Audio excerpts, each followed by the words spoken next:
What's going on, knuckleheads? Listen, Jake Paul versus KSI. That's what's next on the table. We've also got Anthony Joshua's rematch with Alexander Usyk. That's also on the table. We've got Teofimo Lopez coming back this weekend against a guy, I believe, by the name of Pedro Campa. I want to say it's Campa.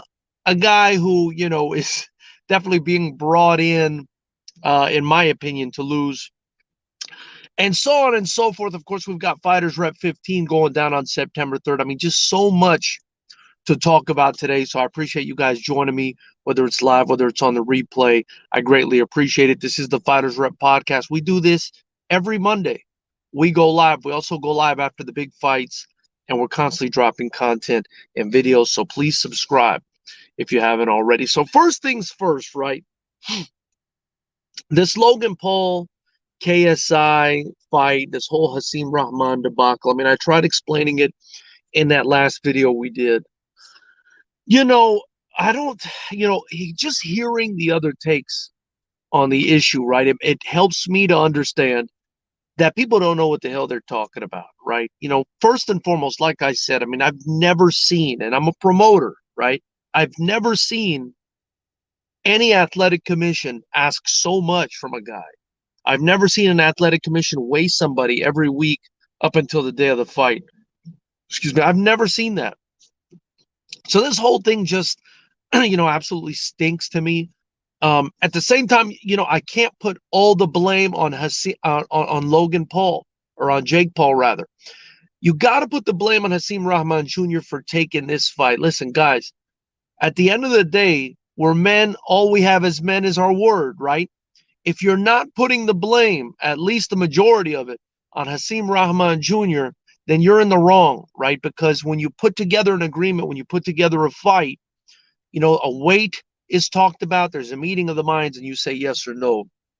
When Hasim Rahman Jr. said yes to 200 pounds, that screwed up this whole thing. At the same time, where the blame also touches Jake Paul, in my opinion, right, is perhaps through him, perhaps through his manager, whoever's in charge. The guy's never made less than 211 pounds, and you went ahead and offered him a fight at 200 pounds to try to drain him. Even myself as a promoter, right? If there's fighters that I'm working with, there's fighters I'm working with on this card coming up on September 3rd for Fighters Rep 15. I mean, I do this all the time, all day long is what I do. I match fights. I put fights together. I advertise the event. I reach out to camps. If I know a guy has never made 200 pounds, the lightest he's ever weighed in at, forget fought at, we're talking weighed in at, was 211 pounds. When I offer the fight at 200, I'm going to do it with great apprehension. So that's where the blame sort of hits Paul's side. But when we're talking about the person who caused the falling out of this fight, it's Hasim Rahman Jr. for accepting this thing at 200 pounds. Now, when the commission, which again, I've never heard of a commission in my life doing this. When the commission started asking for weekly weigh-ins, again, guys, I don't know if New York is completely different. I deal with California. It's what I believe to be probably the strictest commission on the planet. But when the commission is asking for weekly weigh-ins, part of me thinks that that's something that Paul's team put in the contract with Rahman, or was just asking from Rahman, telling him, hey, you're going to weigh in every week. Otherwise, we're going to pull this fight. I don't think it's something that the commission would do, right? Again, the only time, and I've said this in a past video, the only time the commission has ever involved itself in anything to do with weigh-ins ahead of the fight is if a fighter in the past had missed weight. At that point, the commission, at least here in California, will send out a letter and tell you, hey, you missed weight last time by X amount. You gotta move up a weight class, otherwise we're not going to license you. So, this whole thing kind of stinks, and the fact that it fell out and now he's fighting KSI, it's just totally weird, and I understand how it gives the impression that Jake Paul from the very beginning didn't want to actually fight this guy. I really don't think that's the case. I just think this is, believe it or not, just an amateurish. The whole thing is just amateurish. It's a lack of experience. It's a lack of knowledge. You shouldn't have offered the fight at 200. If you wanted to save the fight, if you really wanted to save the fight at 205, you could have done it. The guy's ego, though, and then I'm talking about Jake Paul, it's just so big, though, right? That when he said 205 in that second offer, right, which rescinds the first offer, I'm telling you this as an attorney. If you send somebody an offer, well, don't take my advice, but this is the way contracts work, right? If you send somebody an offer and then you send the subsequent offer, it's the subsequent offer now that's in play, right? That's the controlling one. When they sent that second offer for 205 and Rahman's team countered with 215, and Jake Paul said no, there was no agreement. Fight's off. Contract is dead, at least in my opinion, right? The only thing that kind of makes it a little gray area for me is the fact that it was the New York State Athletic Commission that told them, well, we're not going to sanction this thing at 200. You guys got to offer it at 205. But even then, Paul's team offered it at 205. They said they're willing to fight at 205. Hasim Rahman's team said 215. That's a counter offer. Jake Paul's side didn't accept. Contract is dead. Fight is gone. Now, I do believe that had his ego been anywhere near the realm of normalcy, Jake Paul would have probably tried saying, hey, we agreed to 200, dude. You didn't even make that. Now I'm telling you 205. You're not even making that. I'm not going to go fight you at 215. Come down to 205. You know, just talking to the other side. And this is an issue I run into all the time as a promoter. Fighter egos, coach egos, manager egos, promoter egos.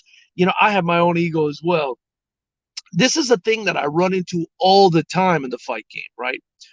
Where it's almost like guys will make an offer, the other side will hear it, and they'll be so, you know, blown away by the offer. They'll take it as an insult. So that's what I'm thinking happened here, right? It's not ticket sales, which, you know, could have been a reason why Paul didn't continue to negotiate. But I don't think that was the main reason why this fight was canceled. It's, you know, it's not, you know, he's scared of the guy. I just think they agreed to 200. When you come to an agreement with someone and you don't follow through, the thing dies. You know, 9 times out of 10 in this fight game, the thing dies. Especially when it comes to weight, people take weight seriously. You know, people say, "Oh, 5 pounds, 10 pounds, it's not a big deal." It's a big deal. It's a big deal. The way somebody performs when they're sucked down, right, to their minimum. Let's say their minimum is 200. If you force them to suck down to 195, you're killing them. Or if their minimum is 211, in the case of Hasim Rahman Jr., you're trying to suck him down to 200. You're killing the guy, right? He's a shell of himself. He's not the same guy. So now, you know, Jake Paul has sort of, I guess, you know, decided to stay in his lane. I guess he was trying to make a late notice fight with KSI, the guy who fought his brother. Uh, didn't work.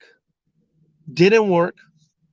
And, you know, I guess they're going to reschedule it for next year, whatever it's going to be on. And again, egos, right? It's going to be on KSI's terms, according to KSI. It's going to be at Wembley Stadium.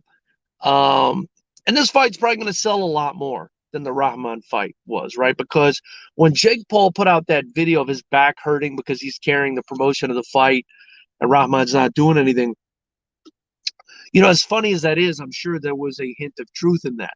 And, you know, we did mention the ticket sales, and people are talking about ticket sales. And Dana White says it cost, you know, $500,000 just to turn the lights at MSG on.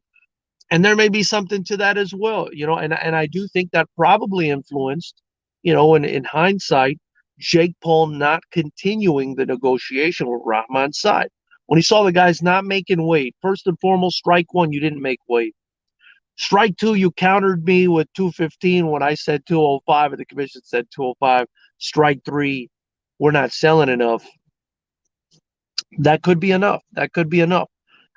So, you know, he's fighting KSI now. I guess the terms are, you know, the winner gets paid and the loser doesn't make any money. My goodness. I mean, just and you know, so many people have said so many times this guy's so good for the sport. You know, how is this good for the sport? You know, he the fight didn't come through, right? He insulted Rahman. He insulted Rahman's dad. He insulted boxing. He said none of these boxers are serious. Everybody's scared of him. He came in and made boxing look like a joke, which to an extent it is. But we don't need to rub salt on the wound that is festering on boxing already. That's all this guy's doing, right? And now he's going to come and fight KSI. It's going to be a huge fight. Good for them. I hope they get their money or whatever. Hope people get paid. But it's all collateral. This guy to me doesn't really care about the sport. He only cares about himself and getting the money and him getting the popularity and shitting on everybody else. And by collateral, I mean the only reason that other people are making money around it is because it is a fight. Combat sports does bring in money. It does build an economy. The vendors at the stadium will make money. The workers at the stadium will make money. The people, that are sponsors or whatever will benefit from the show. I mean, it's always, the economy of the fight game will be helped in the short term. And the long term, I'm not sure Jake Paul is great for boxing again.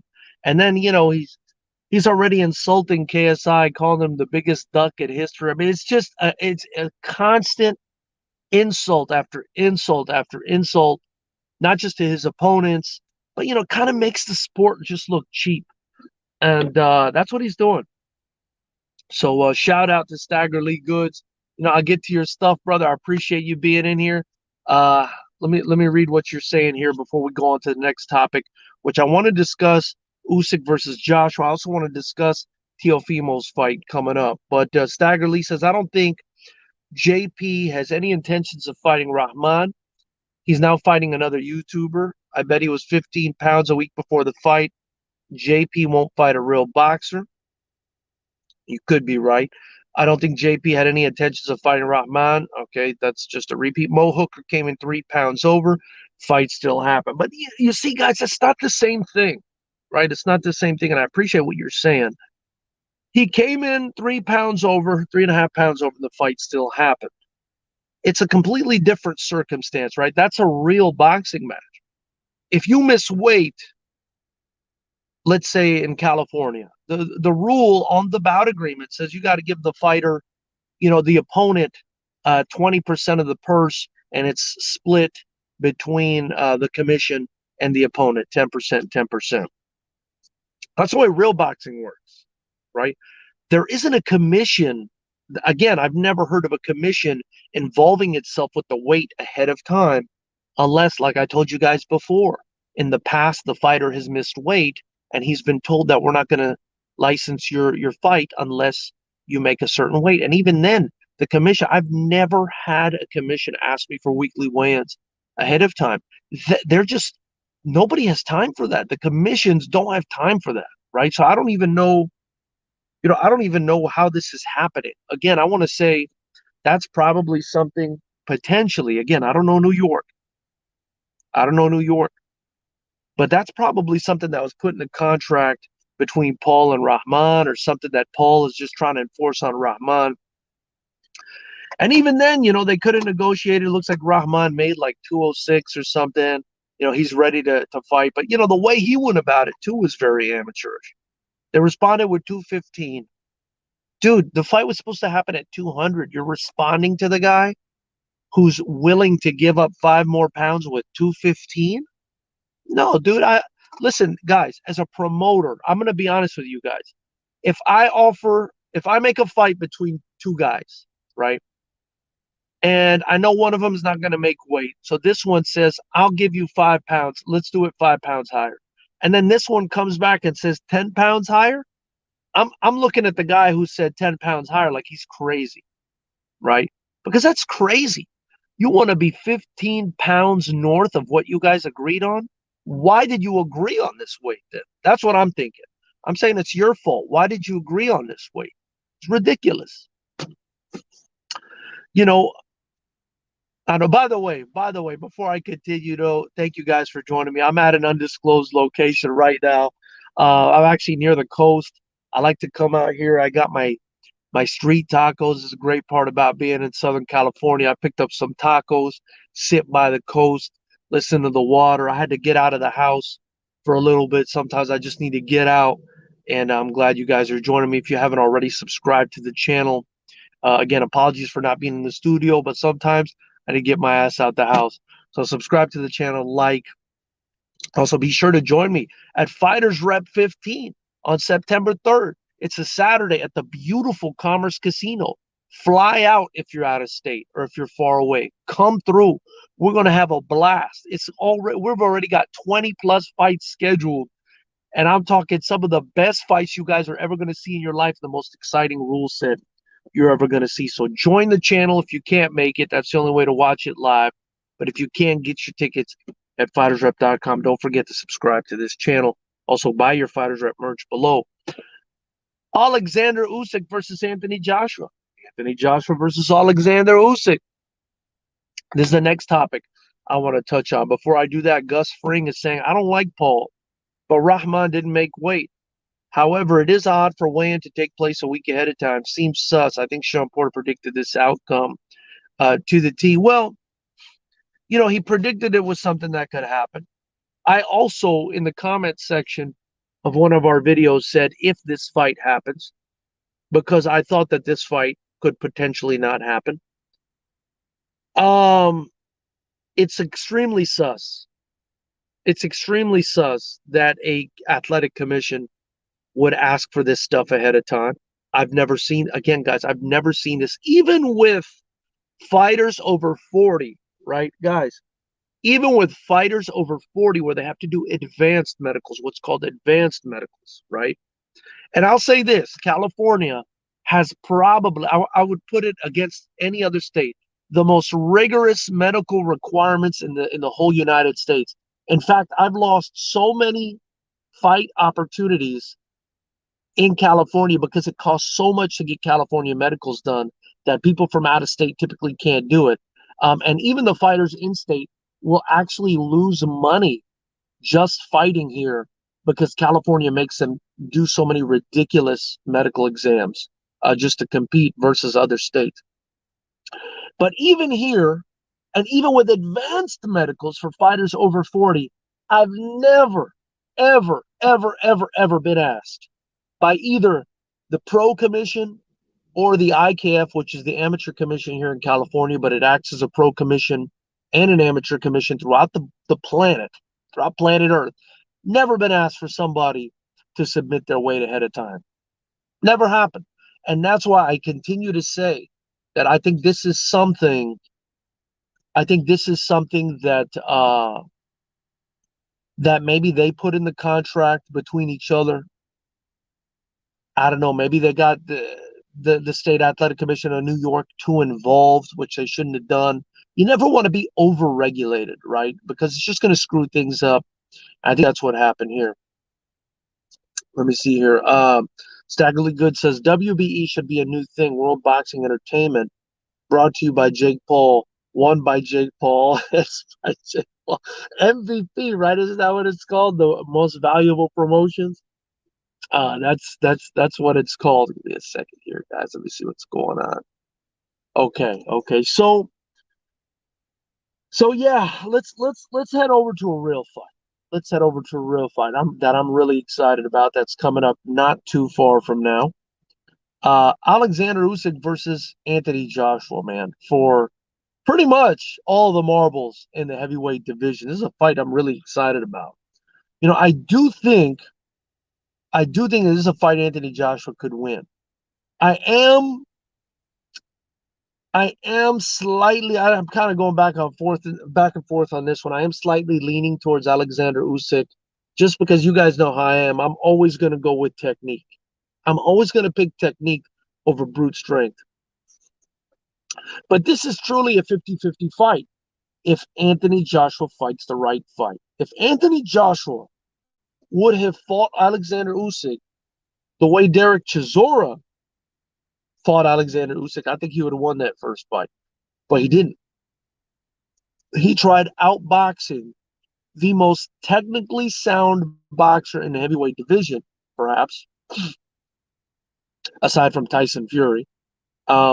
And one of the most technically sound boxers period. I mean, Alexander Usyk, you guys, is a pound for pound guy. He's serious.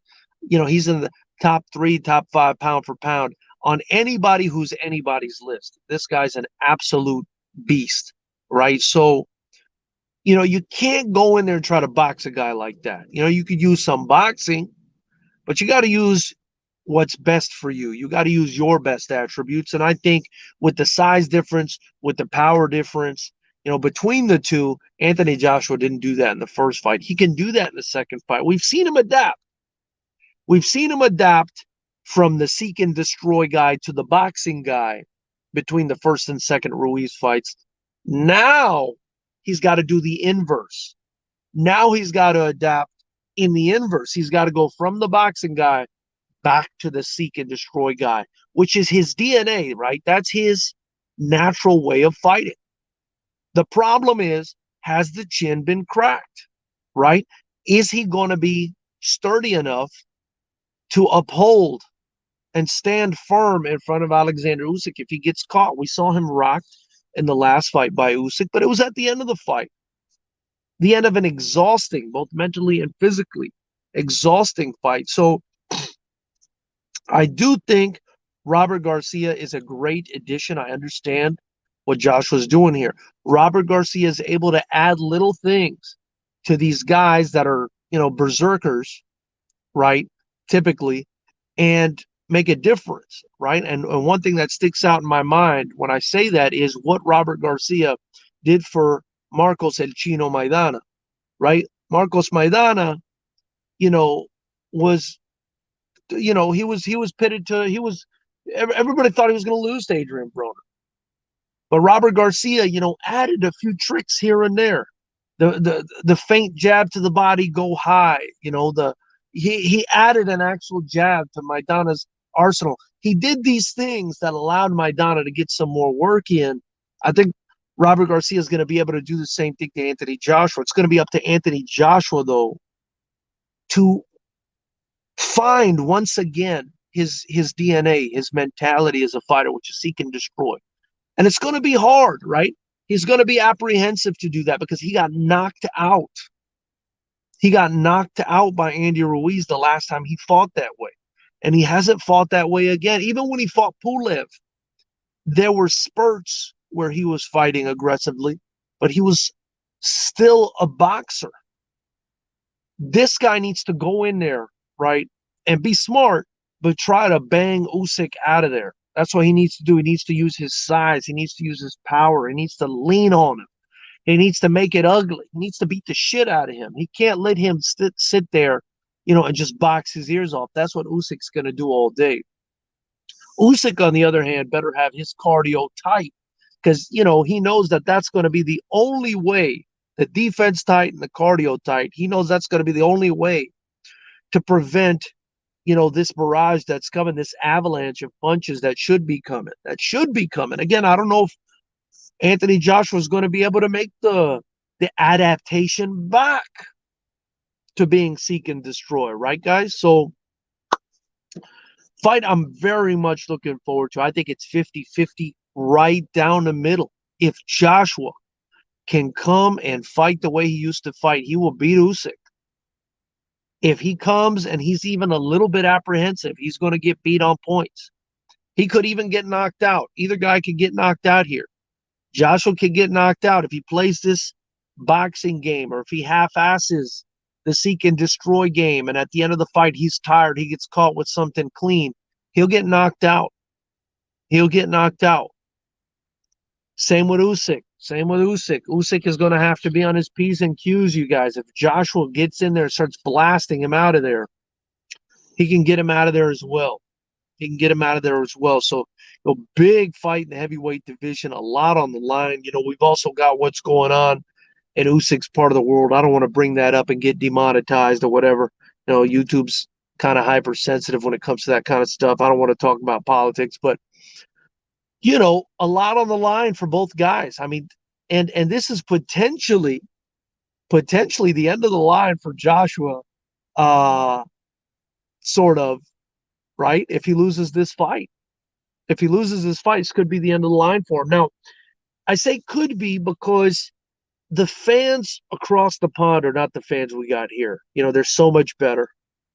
They're so much better. They're going to stick around for their guy. They're going to ride and die for their guy. Look, Joshua's already lost twice. I mean, how many mega stars in the United States could lose twice and still have the following that Joshua has? There's something special about the fans across the pond. God bless those people, man. They're incredible fans. The Mexican fans are like that too. Look at Canelo.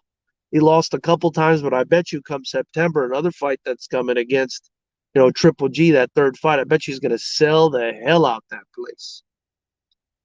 We have fickle fans, and it's because the American boxing promoters, unfortunately, have this manufacturing system that I've talked about in the past, right? Which is they manufacture champions.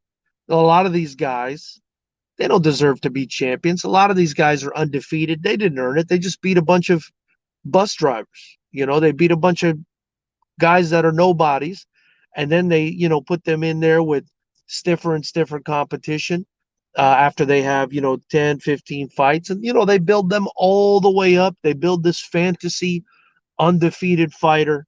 And then it's, and they have this aura of invincibility about them. And as soon as they lose, that aura is cracked and it's over for them. That's not the way it is in the UK. And that's why I think, even if Joshua loses this fight, I think it'll be devastating, but he'll still be around. He'll probably still be around. It'll be tough. It would be his third loss, but he might still be around. Now, the reason I'm saying that, it's a great segue into Teofimo Lopez. Before I get into that, though, like, comment. If you're watching this on the replay, subscribe. Any questions, anything you got that you want to say to me, say it in the chat, say it in the comment section below. Get your tickets to Fighters Rep 15 on September 3rd. Drop a super chat, drop a super thanks, show some love to the promotion, man. It's not, let me tell you guys, it's not easy paying for all this. I do all of this. This is all from you guys and from myself. I'm building up these fighters, and we've got right now, and it's subject to change, right? But right now we've got 22 fights matched. That's 44 young men that are looking to fight, that we're putting them on, right? So your help is appreciated. Let me see here. Before I continue, too, let me read what you guys are saying in here. Must impose. Derek Chisora, let me see where you're. Okay, Derek Chisora looked a lot better against Usyk than AJ. AJ has his work cut out for him. I agree with you on that one, VRMC. He did look a lot better than him, and that's crazy. But, Chisora's a different guy. He's super sturdy. He's super durable. And I don't know if Joshua's that guy. We might find out. AJ must impose all his weight, size, and power while maintaining a good boxing IQ, but I'm still thinking Usyk will take this one too. It's just the skills, man. I think if Joshua imposes his size, this is from Gus Fring, he might gas out. I could see Usyk boxing the back foot for the first 6 rounds and start dominating the later half. That's a good point. He does seem to get tired. Hawker Mustang says, go Usyk. Alexander Espinosa, what's up, brother? He says, there's always a what if when it comes to AJ. And that's why he loses, again, to a higher IQ fighter like Usyk. Hawker Mustang, why is Tyson Fury calling out DC again? No idea. Trolling, says Hawker Mustang. Gus Fring says, RGB will be an interesting addition to AJ, but I think AJ can't brawl with Usyk. Usyk is too good. And by RGB, he means Robert Garcia. Ryan Howard says, Knucklehead Nation in the building. Oh, Knucklehead Nation, baby. Appreciate you guys, man. Thank you, guys. Thank you. Deontay Wilder looking thin again. I want to say something about that, Hawker Mustang. Hold on to that thought. I think Fury knows Usyk is a tough fight. Not once has he called him out. That's true. That's true. He is a tough fight. I call Usyk the Thanos of boxing. Dude will go to your home and snatch your belt like an infinity stone. That's a good one. And Stagger Lee Good says, Teal's still alive, dog. Just had a bad night. Shout out to my brother, Stagger Lee Goods, with the $10 generous super chat. Thank you so much, man. That means a ton. Anything you guys drop in here as far as money, it's all getting reinvested right back into the promotion. If you guys see what we're doing, if you see the highlights, Listen, I got a guy that's doing the UFC's stuff, as far as like they're embedded and stuff like that. His name is Vahan. He's an absolute beast. He's the one that did the highlight, the knockout of the night highlight from the last show. Definitely check it out on this channel, man. I mean, we've got some ridiculous fights, sick content. I truly believe we have the best rule set in combat sports. I think if you guys come through to one show, join the channel, watch the fight, you'll know exactly what I'm saying. Staggerly, you need to come down, dude. Staggerly, you need to come down, bro.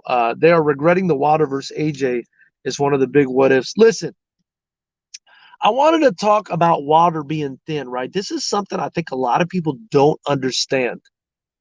They're always talking about his legs being thin. I got to stand up for Wilder on this one. I have I have chicken legs. I also have chicken wrists, right? I don't know if you can see. I can do this.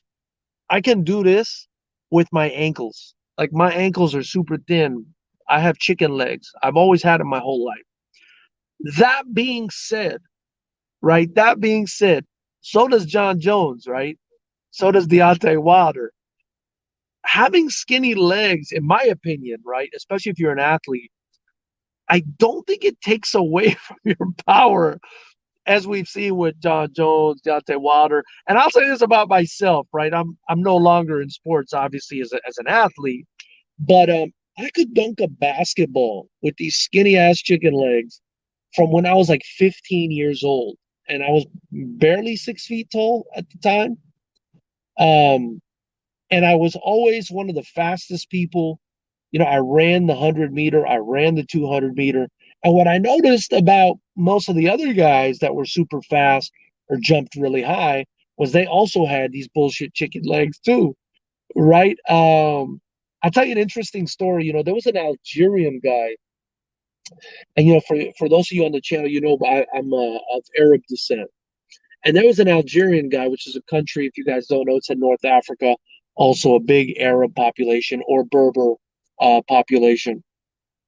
And he played soccer, and he had chicken legs too. He had chicken legs too. And he would tell me that, you know, like they had a theory in his country that that was for, you know, speed, right? Those chicken legs are for speed. They make you run fast, you know. So I don't know. I don't buy into the whole, oh, he's got chicken legs, that means he doesn't have any power.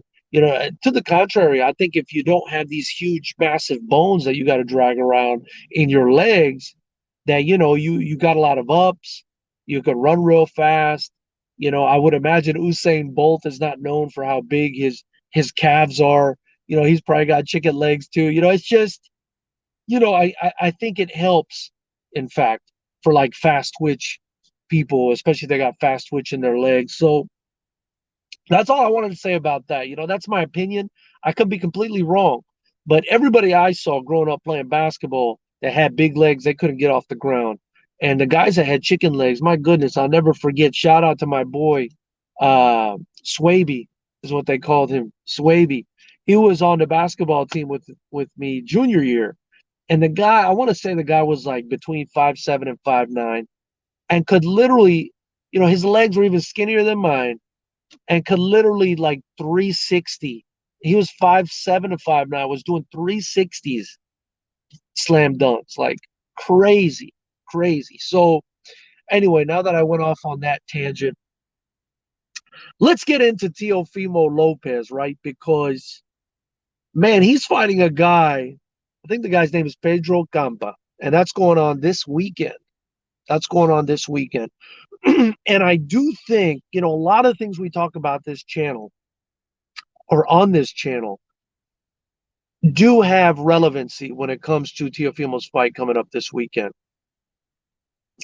And what I mean is, you know, we always talk about how boxing, you know, we just talked about it, how it manufactures champions. And I said, Anthony Joshua, if he loses this third fight, he might still have fans around.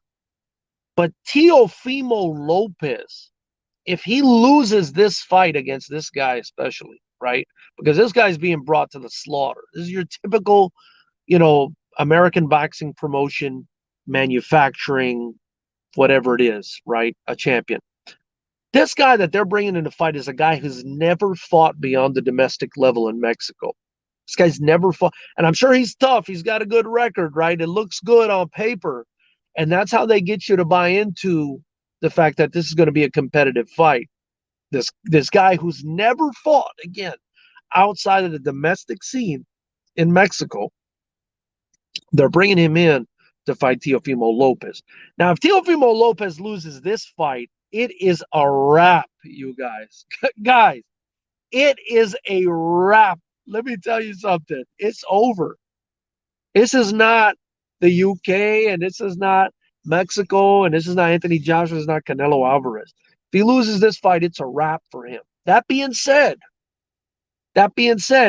he is being gifted this guy whose record looks good on paper, but should basically have no chance of beating him. Right now, where this gets scary for Teofimo Lopez, and this is where I have a problem with boxing, right? Follow me on this one, is if whatever issue Teofimo Lopez, they said something about his chest cavity or I don't know what, and that's why he lost. They're saying that's why he lost to Cambosis. I don't buy the excuse, right? I think if you lost, you lost. You give the guy credit, whatever. But if he really does have an issue, and it really affected him in that fight, made him lose to Cambosis, and it's going to affect him in this fight to the point that he loses, right? Then this guy, now let's say Teofimo loses this fight, it's over for him. It's over for him. And the reason I don't like this, and that's the reason I don't like this manufactured champion mentality. If he loses this fight because of this disease that he has, then all that time and effort he put into his career from when he was a little baby all gets flushed down the toilet because you've been played and we've been played into believing in this bullshit culture that we've created in American boxing, especially, of if somebody loses, they're damaged goods. You know what I mean? If Teofimo loses this fight, instead of being respected, maybe he gets some lesser fights to keep making money. People still respect him just for coming in and putting on a fight and putting on a show. That would be different. But if he loses this fight, it's over for him. We don't have the culture, right? Like the UFC has, for instance, where if a guy loses, it's fine. It's fine. You're expected to lose. Hardly anybody's undefeated in MMA. We don't have the culture where if you lose, you still got your fans, you still got your popularity, you still got your money. Boxing destroys your life when you lose. That's the scary part for me about this Teofimo fight. I'm worried for him. If this disease is an actual thing that's affecting his ability to fight and he loses this fight, his career is over if he loses this fight. On the other hand, he's being gifted a guy that, that's a fluffer, just like Gus Fring said, a fluffer. And no disrespect to Campa. Look, I'm going to take that back. I don't want to call him a fluffer. The guy's fought a bunch of fights, and I don't know what level he's at. Maybe he's good, but he's never fought beyond the domestic scene. And I guess this is a chance for him to show that he belongs. But, in typical fashion, right, the custom, the tradition is bring in a guy that our guy can just destroy. Boxing, again, and I'm going to take it one step further, right? I commented on a friend's post on Facebook. This friend is a trainer in Muay Thai. And somebody commented on his post, or maybe he commented, he said, these boxing shows, these fighters are getting, 3 to 5K to fight. How come there's not that kind of money in Muay Thai and kickboxing and stuff? I actually disagree. I've paid guys that much, but the majority, he's right. He's right. He's overwhelmingly right. The local boxing shows are getting paid more than local Muay Thai or whatever. And we don't do Muay Thai, we do kickboxing, but we're all kind of in the same boat. So I responded that, well, the reason they're getting paid more is because in boxing, right? It's the only sport that this happens, as far as I know. In boxing, They pay the promoter, the fighter's team pays the promoter to find them an opponent to eat. Hear what I'm saying here, guys. This actually happens. This happens. Right here, it's happening in California and everywhere else. They pay the promoter, right? The manager of the fighter comes to the promoter, says, "Get me a fight. I pay you thousands of dollars. Find my guy a fight." And of course, they're not going to find him a fight he's going to lose. If a guy's paying you $3, $4, $5,000, whatever it is, you're not going to go find him a guy that's going to beat him. You're going to find him a guy that he's going to eat. On top of it, he's not going to accept the fight if you find him a guy he could lose to. He wants an easy fight. He just wants to stay active. So that's the way that thing works in boxing.